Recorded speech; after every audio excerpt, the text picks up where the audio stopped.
তারকেশ্বরের তেঘুড়ি কালী মন্দিরে খবর সংগ্রহ করতে গিয়ে আক্রান্ত হলেন এক ডিজিটাল মিডিয়ার সাংবাদিক। এই নক্কারজনক ঘটনাটি ঘটেছে তারকেশ্বর থানার অন্তর্গত তেঘুড়ি গ্রামে।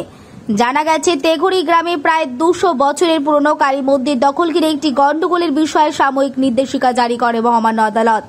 চন্দননগর মহকুমা আদালতের নির্দেশে চলতি মাসের 21 এবং 24 তারিখ দুটি নির্দেশিকা জারি হয়। নির্দেশিকায় 19 জুন 2024 পর্যন্ত হালদার পরিবার নিত্য পুজো ও বাৎসরিক পুজোর দায়িত্ব পালনের অধিকার পায়। আদালতের নির্দেশ অনুযায়ী আজ পুজোর কাজ শুরু করার কথা হালদার পরিবারের, আর সেই মতো সেই চিত্র সংগ্রহ করতে গেলেন সন্দীপ হালদার নামের ডিজিটাল মিডিয়ার সাংবাদিককে মারধর করা হয় বলে অভিযোগ।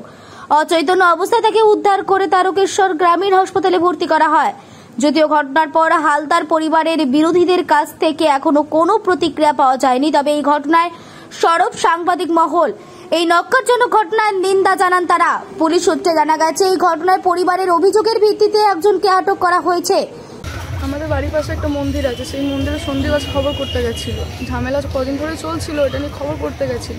ওরা চাবিটা খুলে দিয়েছে, পুজো টুজো সব করলো, চাবিটা দিয়ে দিয়েছে আবার ওরা। সেই কারণে সন্ধ্যেতে ফোন টেনে ওকে খুব মারধর করা হয়েছে। ওখানে প্রশাসন থাকা শুদ্ধ কিচ্ছু করেনি, প্রশাসন শুধু দাঁড়িয়ে দাঁড়িয়ে দেখছিল। ওখানে কটা লোক মারধর করেছে, অশিস কর্মকার, শ্যামল গড়াম, বাবলু ঘোষ আর অরূপ ঘোষ, এরাই ধরে ওকে মারধর করেছে, ঠেলে ফেলে দিয়েছে, ফোনে ক্যামেরা ভেঙে দিয়েছে। এখন এই অবস্থায় আছে। কিভাবে মেরেছে? মাথায় মেরেছে বাঁশ দিয়ে। আর এখন কি অবস্থা রয়েছে? এখন আছে, আমাকে সিটি স্ক্যান করতে বলেছে, কথা বলতে পারছে না তো। আমরা কি চাইছেন? কি চাইছি, প্রশাসন থাকা শুধু যদি আমাদের কোনো প্রাইভেসি না হয়, তাহলে প্রশাসন কী কাজে আমাদের? প্রশাসন হাতে ছুরি পরে বসতে পারে, প্রশাসন আমাদের কোনো সেফটি না দিতে পারে, প্রশাসন কী কাজে? ওখানে দাঁড়িয়ে দাঁড়িয়ে দেখছে একটা সাংবাদিককে মারা হচ্ছে, প্রশাসন দাঁড়িয়ে দেখছে। আপনারাও তো সাংবাদিক, কাল তো আপনাদের গায়ে হাত দিতে পারে, তখন তো প্রশাসন দাঁড়িয়ে দেখবে। আমরা বলছি আমরা তো কোনো ঝুট ঝামেলা করিনি, তাহলে ওরা কেন ঝামেলা করবে? ঝামেলা শুদ্ধ কেন প্রশাসন দাঁড়িয়ে দেখবে? তাদের কি দায়িত্ব?